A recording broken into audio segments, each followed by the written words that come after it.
Emma claqua la porte de son appartement avec une violence qui fit trembler les murs anciens de l'immeuble barcelonais. Putain! C'est pas possible! Hurla-t-elle intérieurement. Les larmes aux yeux, en découvrant la lettre glissée sous sa porte. C'était une demande d'aide désespérée de son voisin hétéro, Javier, qui implorait son assistance pour reconquérir sa fiancée infidèle, une situation qui allait bouleverser sa vie bien plus qu'elle ne l'imaginait. Emma s'était installée à Barcelone 3 ans plus tôt, fuyant la routine parisienne pour embrasser la vitalité catalane. À 32 ans, elle était une graphiste freelance, vivant dans un petit appartement du quartier de Gracia, entourée de ruelles pavées et de cafés animés. Sa vie sentimentale était un désert. Après une rupture douloureuse avec une amante possessive à Paris, elle avait juré de se concentrer sur elle-même. Lesbienne assumée, elle évitait les drames, préférant les promenades solitaires le long de la Rambla ou les soirées jazz dans des bars cachés. Javier, son voisin du dessus, était l'archétype du macho espagnol, grand, brun, charmeur, avec un sourire qui faisait fondre les cœurs hétéros. Ils se croisaient souvent dans l'escalier, échangeant des banalités sur la météo ou les fêtes locales. Jamais elle n'aurait pensé qu'il frapperait à sa porte un soir de juin, les yeux rougis par l'alcool et le chagrin. Emma, por favor, aide-moi, avait-il balbutié en entrant, une bouteille de cava à la main. Ma fiancée, Sofia, m'a quitté pour un autre. Elle dit que je suis trop prévisible. J'ai besoin de la rendre jalouse. Prête-moi ton épaule. Fais semblant d'être ma petite amie pour une soirée. Tu es belle, intelligente. Eh bien, tu n'es pas intéressée par les hommes. Donc pas de risque. Emma avait ri nerveusement. L'idée était absurde, mais Javier insistait, racontant comment Sofia l'avait trompé avec un collègue, comment leur relation de 5 ans s'était effritée sous le poids des routines. Touchée par sa vulnérabilité si rare chez un homme comme lui, Emma avait accepté. D'accord. Une soirée seulement. Mais pas de baiser. Pas de drame.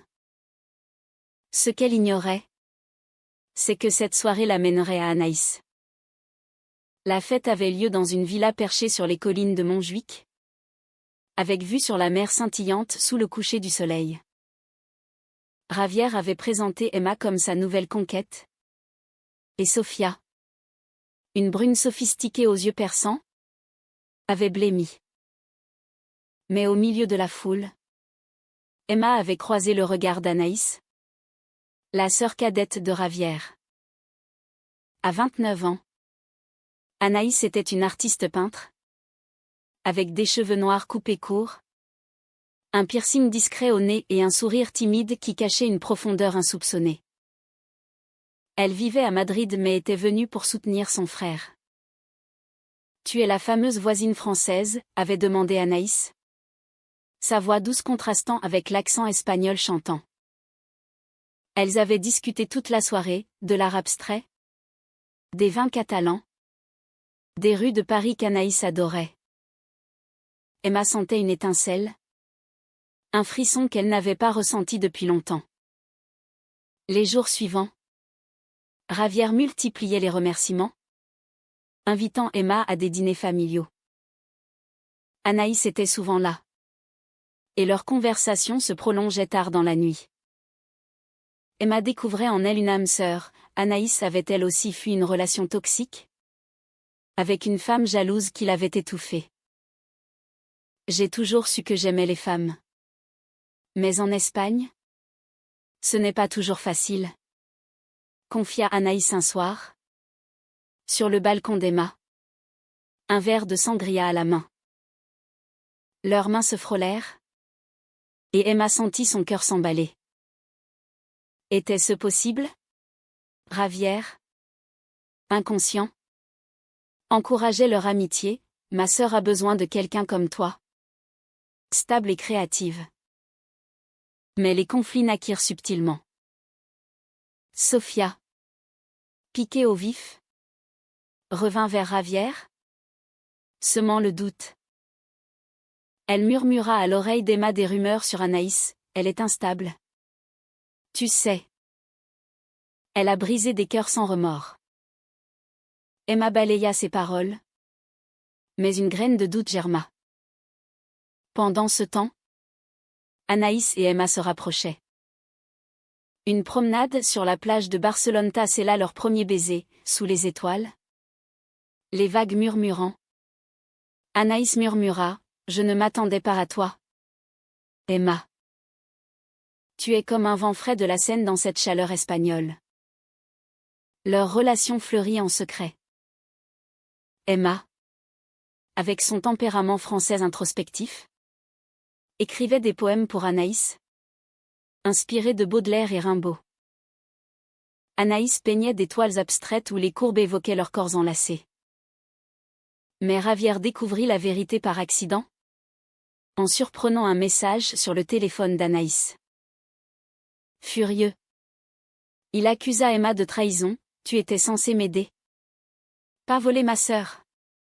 Le drame éclata lors d'un dîner familial. Sofia, manipulatrice, attisa les flammes, Anaïs n'est pas faite pour une vie stable. Elle va te briser, comme elle l'a fait avec les autres. Emma, déchirée, confronta Anaïs. Est-ce vrai? As-tu joué avec moi? Anaïs, les larmes aux yeux, avoua un passé tumultueux, des amours éphémères, une peur de l'engagement hérité d'une enfance chaotique. Mais elle jura, avec toi. C'est différent. Tu me fais voir l'avenir. Pourtant, le doute persistait. Et Emma, blessée, se retira. Les semaines suivantes furent un tourbillon d'émotions. Emma errait dans les rues de Barcelone, hantée par les souvenirs d'Anaïs. Le parc Güell, avec ses mosaïques colorées, lui rappelait leur promenade main dans la main, riant des touristes. Mais Javier, rongé par la jalousie fraternelle, multiplia les interférences. Il appela Emma un soir, laisse ma sœur tranquille. Elle est fragile. Et toi? Tu es une étrangère qui repartira un jour. Ces mots la blessèrent profondément, ravivant ses insécurités d'expatriée. Anaïs, de son côté, luttait contre ses démons. Elle envoya des messages désespérés, Emma, ne m'abandonne pas. Je t'aime. Vraiment. Mais Emma, influencée par Sofia qui semait le poison via des appels anonymes, hésitait. Sofia, jalouse de l'attention que Javier portait encore à sa sœur, ourdissait un plan, elle révéla à Anaïs une fausse confidence d'Emma, prétendant que celle-ci la voyait comme une simple aventure. Elle m'a dit que tu étais trop espagnole, trop passionnée pour une Française comme elle. Le point de rupture vint lors d'une confrontation explosive. Anaïs, furieuse et blessée, débarqua chez Emma un soir d'orage. La pluie battait les fenêtres, amplifiant la tension. « Comment as-tu pu dire ça » cria Anaïs, les yeux emplis de larmes. Emma, stupéfaite, nia tout. Mais le mal était fait. Elles s'embrassèrent dans un mélange de colère et de désir, leurs corps se heurtant comme des vagues contre les rochers.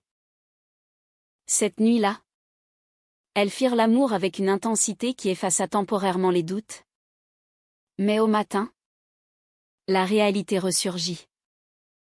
Javier, apprenant l'incident, décida d'intervenir. Il organisa une rencontre forcée dans un café du Barry gothique, où les ombres des cathédrales gothiques planaient comme des omens. Emma. Tu dois choisir, partir ou détruire ma famille. Anaïs. Présente. Défendit leur amour, frère. C'est mon choix. Laisse-nous. Mais Sophia arriva.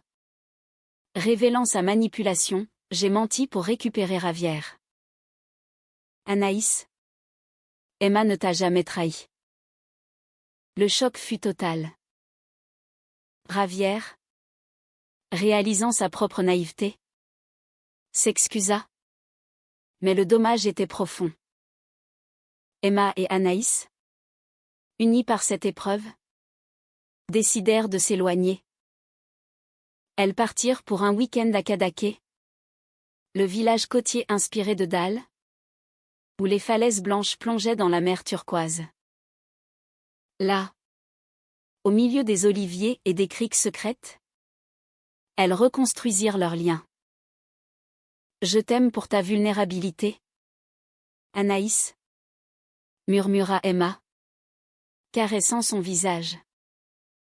Et moi pour ta force tranquille, comme une rivière française, répondit Anaïs.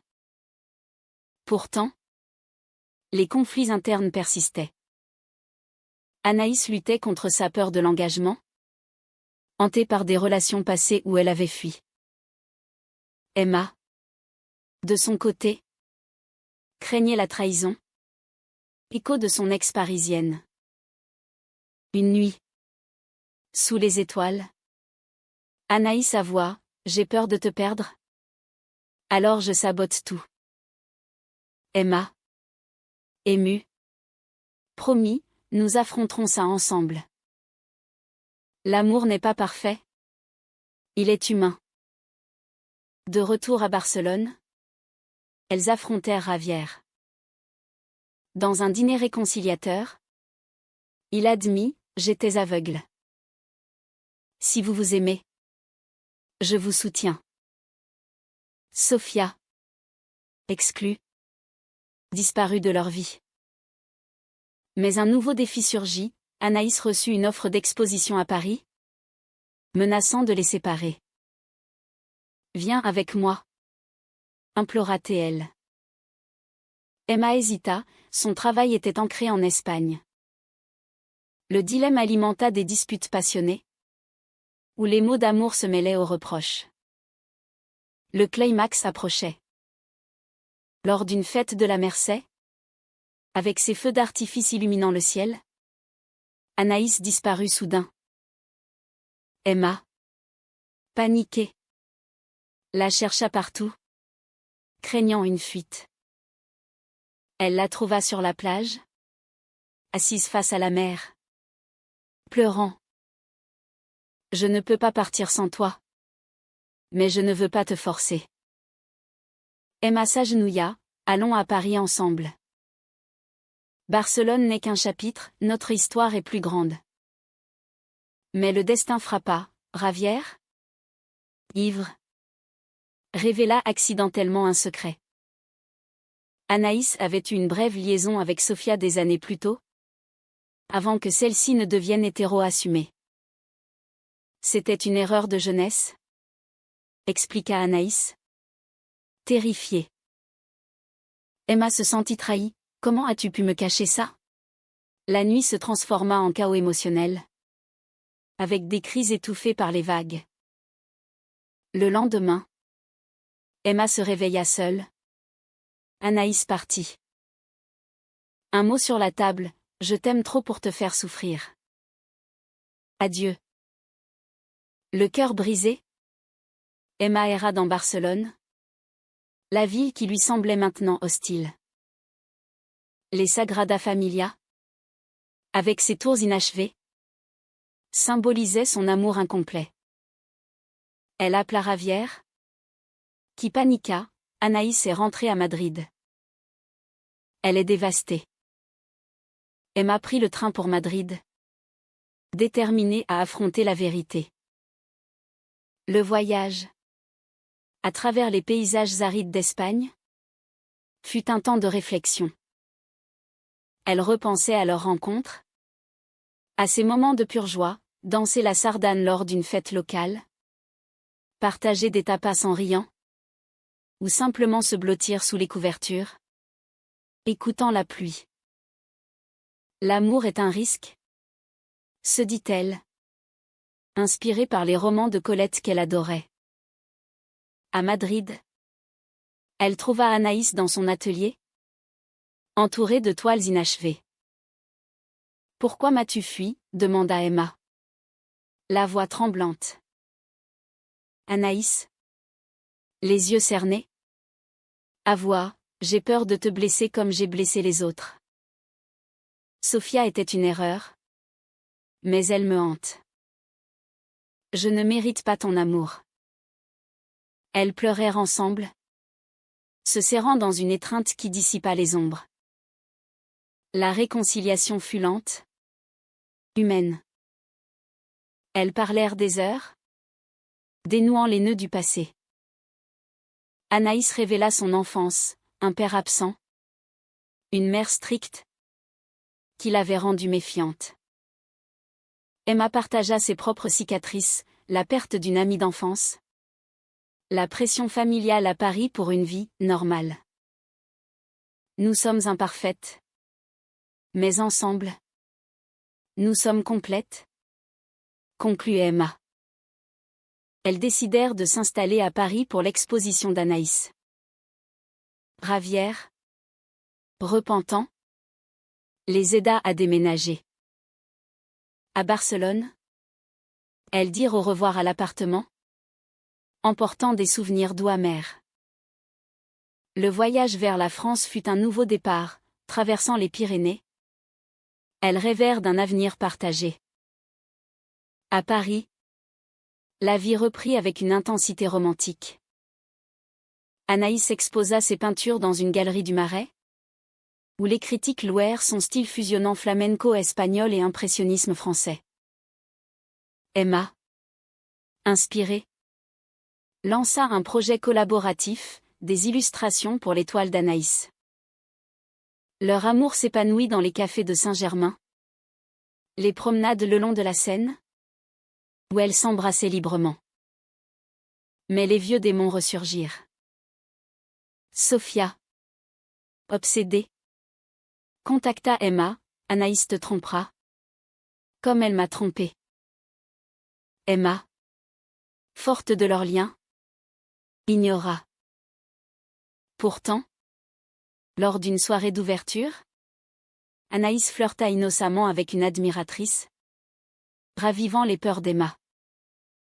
Une dispute éclata. « Tu me fais douter de tout » cria Emma.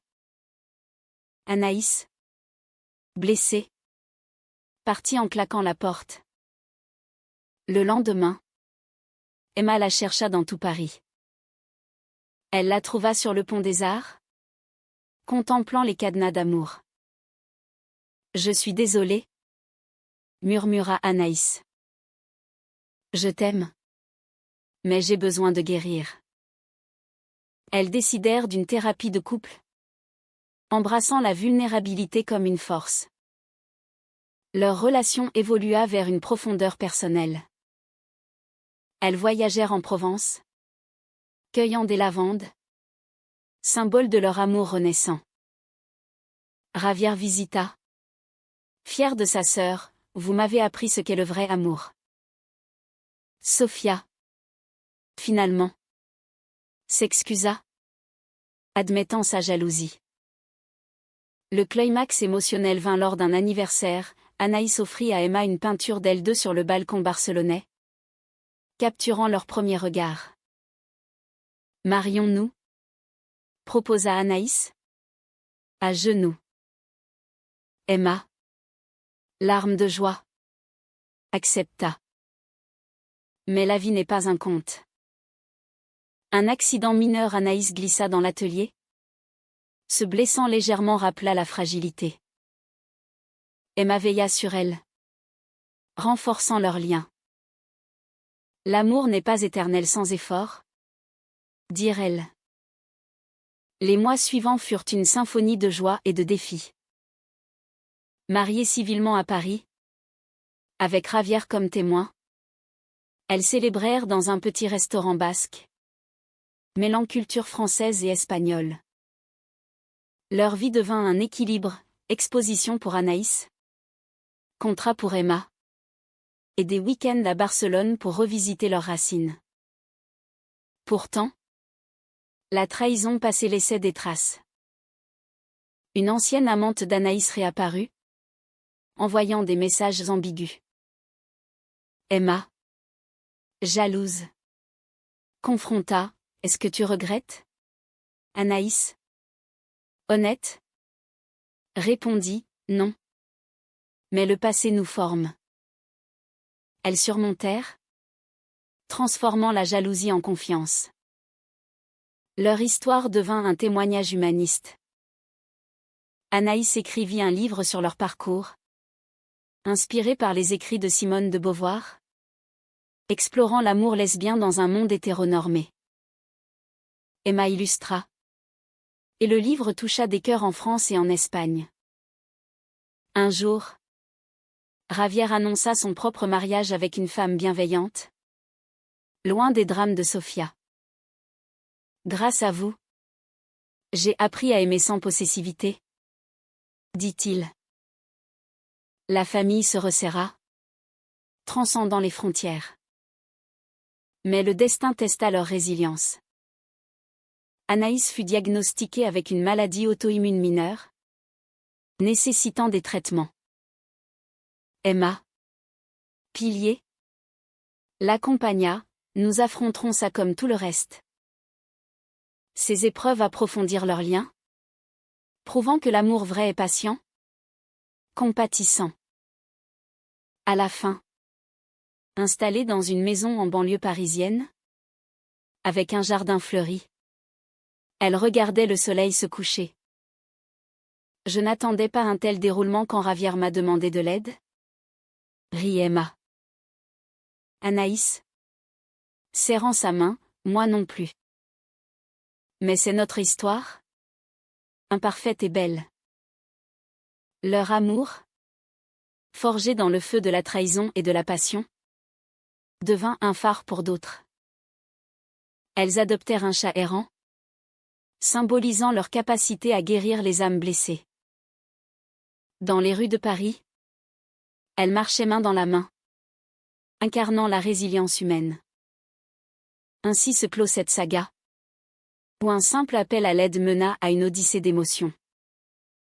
Emma et Anaïs, unies pour toujours, prouvèrent que l'amour transcende les genres, les nations, et les épreuves, un message profondément humaniste, teinté de romantisme français et de feu espagnol.